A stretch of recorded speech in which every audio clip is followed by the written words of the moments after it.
Hello and welcome to All About Billings. We are a show dedicated to discovering the people that make Billings a great place to work and live. We will interview local business people, entrepreneurs, community leaders, artists, entertainers, and learn from their successes, their failures, and their connection to Billings.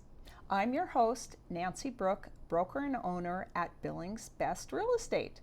And today it is my honor to have as my guest Jasmine Wallace. Now, Jasmine has a business called Elements of Fate, and she is an intuitive wellness coach who does use tarot cards to help provide insight to her clients.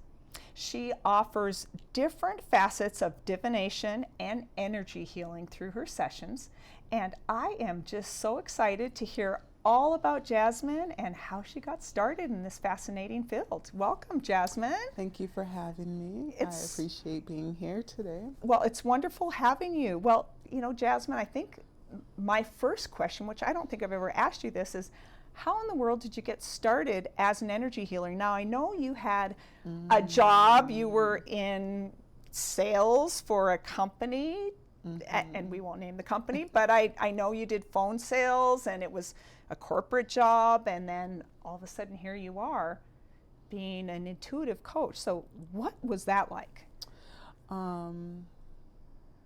It came about, energy healing came about, I think the perfect storm. I felt like I was being swallowed up by every aspect of my reality. I went through some major losses, and in the midst of that, I decided to take control of my life, and I entered into healing. With the start of my healing journey came from healing myself before I started healing others. So I initiated that, and I just realized, okay, it's on me. It's on me to correct my misdoings. It's on me to improve. And then once I understood how to heal myself, I decided to offer that to other people. So when you talk about healing yourself, obviously you're talking about, not just physical healing, but like what, emotional healing, spiritual healing? Oh, so yes. Maybe explain that a little bit. Just healing, my mindset, emotional healing, rectifying past trauma, healing relationships, looking at the 5 major categories of my life and prioritizing those things, prioritizing health, wealth, relationship, also healing my physical body. Around that time, I was meditating a lot as well, and went vegan, vegetarian for a year and a half. It was a lot going on, major changes. So yeah, spiritually, emotionally, physically. So what did that journey look like? What were some of the ways you discovered how to heal yourself? Because I think a lot of people maybe feel, let's just say, frustrated in some areas of their life, or just feel confused, or maybe need some guidance. And so how were you able to do that on your own? Because it seems like that's a pretty big undertaking if you're looking at 5 areas of your life. Yeah, it is. Once you understand, when you hit rock bottom, you try to find or at least I did, try to find certain resources that would help elevate me. So I did buy self-help books. I attuned myself to another African American woman who was a life coach. I really enjoyed her teachings because she came from the same background as myself. So that was a huge, I think, just researching information. Once you become desperate enough, you will go find that information to heal yourself. So I kind of outsourced everything that I could in that moment to find what works for me. So I just researched what will work for me, and then I put it into practice. So you just would, in a sense, follow the breadcrumbs. This led to this, led to this, led to this, and then pretty soon you're getting a little momentum and feeling better. Yes. Yes, 100%. And then when you get this breadcrumb, another door opens up. So it's like, oh my God, there's three doors here. Now I have access to more. So it just kind of kept happening like that.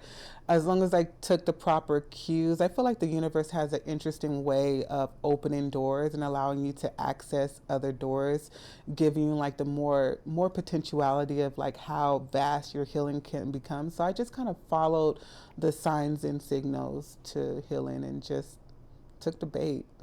So when did you discover that you were intuitive? Because you Mm. probably, I'm guessing you didn't know that before, and at some point you realized, hey, I've got a gift here. Um, I feel like I known it before, but it wasn't like a huge awareness. Like I feel like the awareness came when I was connecting with like other intuitives, and I'm like, I can do this. This could be a another part of my healing journey. Um, when I seen that particular person interact in her skill, I knew that I could put everything, all of my history that I have, all of my talking abilities, my encouragement that I give. I took the history of who I was and I put it in a certain package. So you decided at some point that you were going to help others who Yes. also were struggling or just wanted some guidance. How did you make that big decision? Because you had a job, and obviously you're going from something that Mm. was secure to something that was the unknown. Faith. I think faith. I think when you, gosh, I don't, curiosity. Ooh, sorry. Curiosity and faith. I mean, when you want something bad enough, you are willing to do trial and error. So I'm like, okay, I know what it feels like to not go after your dream, and I want to know what it feels like to go after it.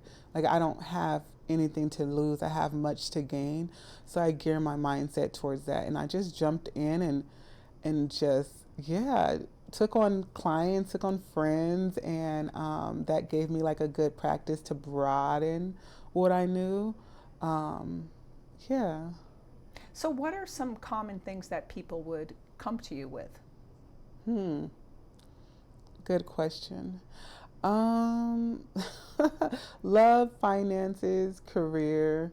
A lot of times people are looking to get clarity on if they're at a crossroads, like, do I go this way or that way? A lot of people want to know, like, are they going to find love? You know, Hmm. are they going to find their life partner, their soulmate? Or is this guy the Yeah, partner? I yeah, suppose people would ask that, right? Or is all this the the right time. job? Or, yeah. Mm-hmm. Should I do this? Should is a matter of opinion, but when I do pull cards, I look at the potentiality of what can happen. But nonetheless, people come to me for lots of different reasons, but mainly financial, love, career path. Yeah, yeah. So, kind of the big life decisions. I Mm-hmm. suppose health. People. Health.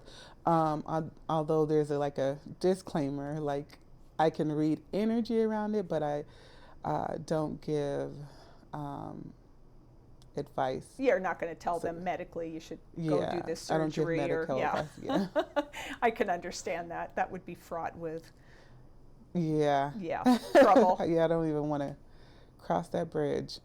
So, how long have you been doing this? When did you get started?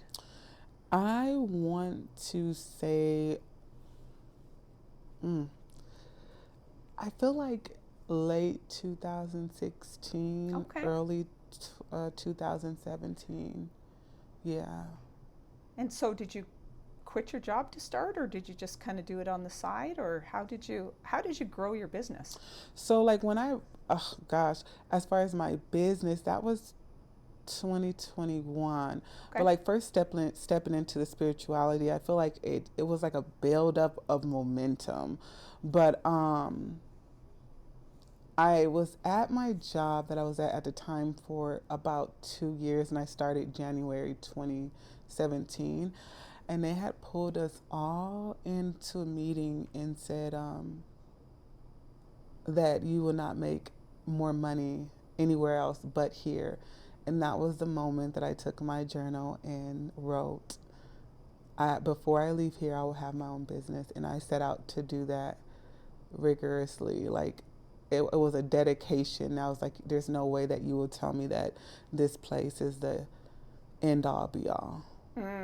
So it like sparked something in me. So don't even look elsewhere because this is as good as it's going to get. Yeah, It's kind of what they were telling you. That's what they told us. That's almost every day. But I remember that specific time when I went to my journal. I still have the journal to this day. It reminds me of like how you can accomplish your goals. But they definitely told us that like every chance they could get, that we should live and die for this job. Well, and you consider yourself more of a coach versus like a tarot card reader. Yes. So tell me how that works. What's the difference? What do you do that's different than, you call the whatever, I've heard ads for the California Psychic Hotline or something. Right. I mean, I'm sure they're good, but. Yeah, I do merge the two practices. I do have my credential as a life coach, health coach. So I obtained that back in 2020. And I was doing both practices. So I was like, why not just merge? I always thought that it would be, because to me, tarot is all about like the psyche and the emotionality, the mentality of people. So I feel like tarot is a great tool to use to kind of get straight to it. But as far as a life coaching certification, I just have the education to back it up.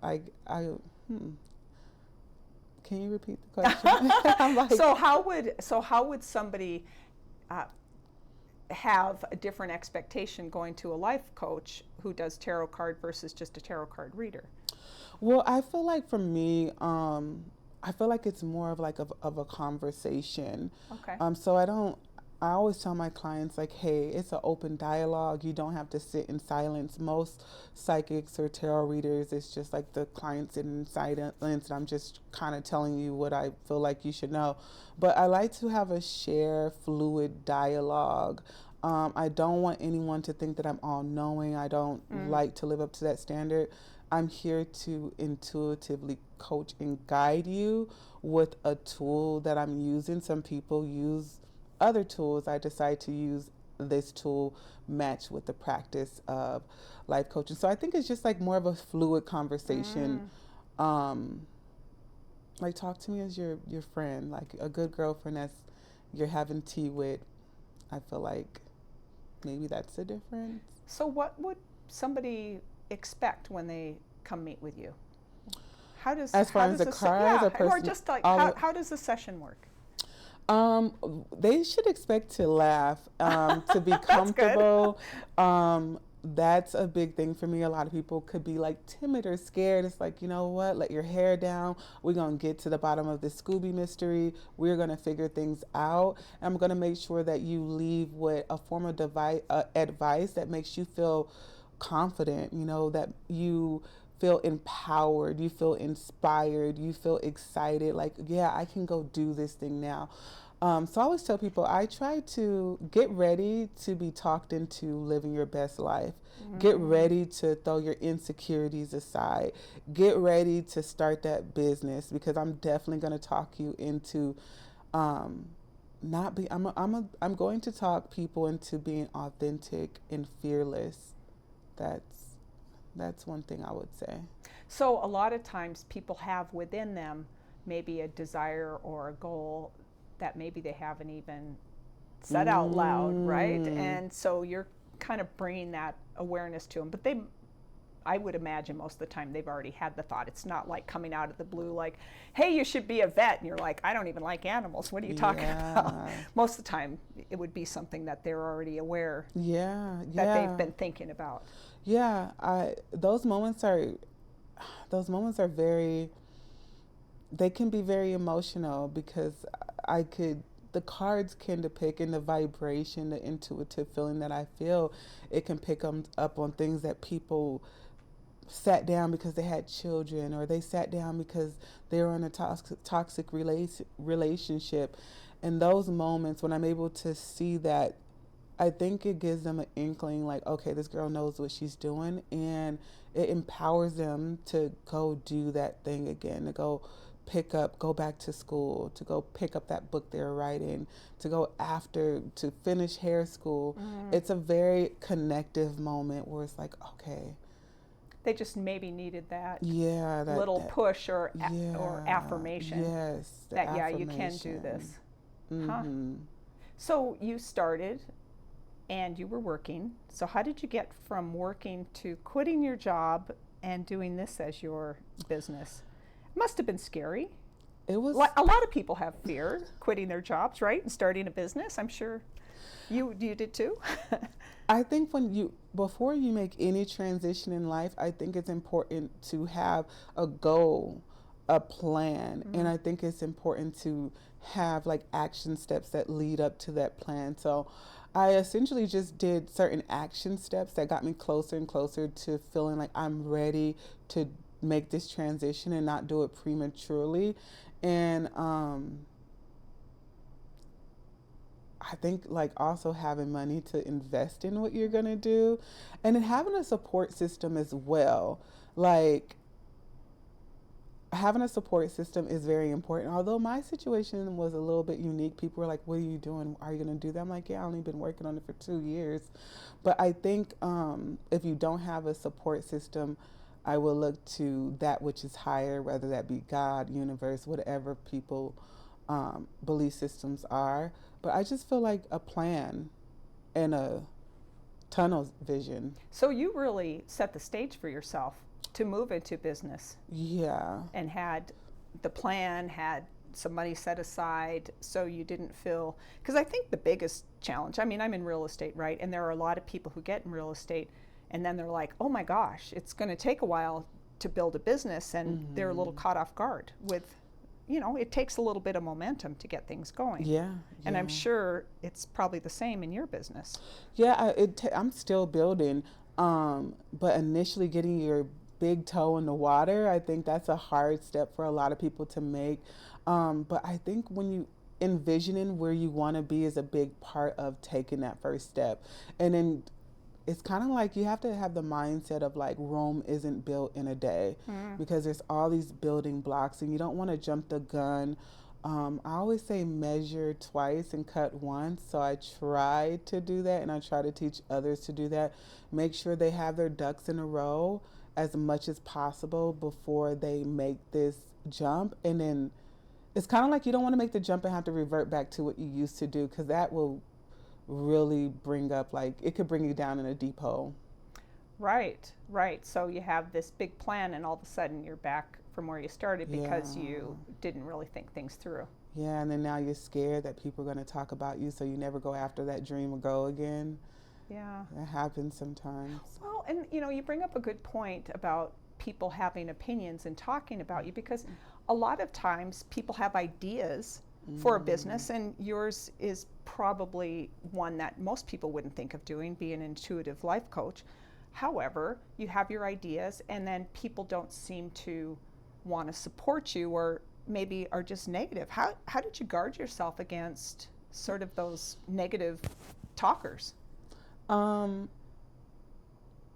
Naysayers, me personally, I operate better when people are not bidding on me, because I'm always bid on myself. Other people, I don't know, but if you tell me no, I'm going to show you how much I can do it. So that's for me, though.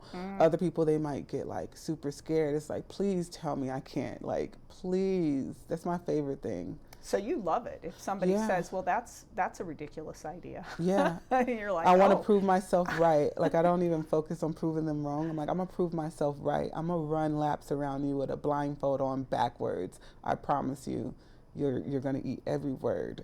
That's kind of like my mentality. For other people, they might crawl in the shell or come to me so I can remind them that they can do it. But I don't know if it's my environment. I have a lot of tenacity. So it's like, you're not about to hold me back. Please. I beg people to tell me I can't. That's like... It is surprising, though, because I've found just personally in life that even people who care about you and are mostly supportive when you are starting a business, they can be very negative and critical. And not because they're trying to poo-poo your dream. It's just more that they're very concerned about you doing something rash, like quitting your good job. Yeah, my dad is that way. I feel like I think that people measure their dreams and capability on with yours. And it's like, no, I feel like I can do anything, and then you talk to a person who feels like they can do nothing. So I try to stay away from the naysayers, but if they're my family, I think the action will prove like, hey, she's doing it. You'll tend to, at least my background, I tend to change people's mind because now there's evidence of me achieving this thus far. So those naysayers, they turn into like those rocket booster friends. They're like, oh, go ahead. Like, I need to try what you're doing. How did you do that? But other people that aren't close to me, I could care less. Sure. If it's some random person like, that you hardly know, you don't really I'm like, okay, put much stock in that. Yeah. So when did you know that you had enough momentum going that you could make this full-time as a business? Or this would be your work, let's put it that way. When sometimes you have to go, I would look at motivational speakers a lot, like compilations, people who come from my background. And one thing I always tell people, just look at a person who's come from your background. And if they can do it, you can do it. They already laid out the blueprint for you to do it. So there's really no excuses. Like, they put a blueprint where you can like bypass a lot of errors so you can get to where they are quicker. So I just like study certain people, different eras of my life. I use different like people to motivate me to keep going. And so how long have you been in Billings? I don't think I've ever asked you that. It'll be 10 years in April, next April. So I've been here for quite a while and love every moment of it. Yeah, I enjoy it. And where were you from originally? San Diego, California. Okay. Yes, a Californian. So one of those Californians moving here. Yeah. Sorry, I hear that all the time in real estate. Oh my God. Woo-wee, with the election too. I heard that on YouTube all the time. Tim Shiki. Yeah. And so what brought you to Montana? Family moved out here prior to me, about 2 years prior. Back home, I had my daughter Fate, and I just couldn't imagine not having time with her. Back home, you would have to have like 3 jobs, a side hustle. Sure. It's expensive to live there, yes. I mean, people think it's expensive here, but it's crazy expensive. Yeah, if you don't have anything to compare it to, they may think it is, but California is like crazy expensive. But I decided to find a silver lining. I decided to trade in the cold people back home with the cold weather. That's what I tell people all the time. But I made the decision primarily for my daughter. I wanted to make sure. I had 3 ectopic pregnancies. So having my daughter, that's why I named her Fate. Having my daughter, I couldn't imagine going through emergency surgeries to finally have a daughter and have to work 3 jobs and never spend time with her. That just wasn't feasible to me, so I made the choice to move to Montana. Well, and this work really is structured around how you want to live, yes, which is really nice, right? So you can set hours that are convenient for you. You can spend time with your daughter. Yeah, that was another thing that like motivated me to be my own boss because of her. When I don't know, children just bring you alive, and I want my daughter to remember me on many different levels, but especially the time that I spent and how hard I worked for her. So what has been the most challenging part of you starting a business? Oh, wow. The most challenging, I think the ebb and flow of business. Like sometimes you have a lot of people, sometimes it's a little quieter. The ebb and flow, and then having the inertia and energy to keep going even when you feel like you don't want to.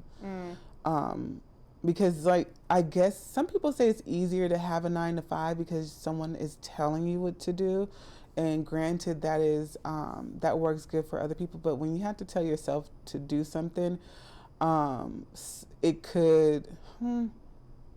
You have to remind yourself that you have to get up even on your bad days, but also keep a balance with resting when you need to. Though it could be a difficult balance. Yeah, it can be a difficult balance. It really can be. But it sounds like for you, there's just no comparison. What do you mean by Working that? on your own versus having a boss, a 9 Well, to 5? I'm very passionate about what I do. Yeah. So yeah. I should probably stop doing what I'm doing so much to spend time doing other things.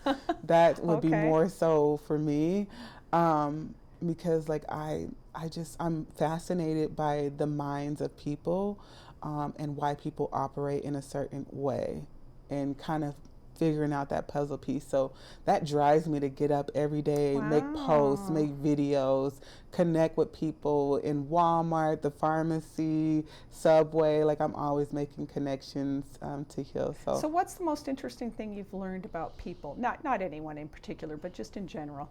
That most people don't know themselves at all.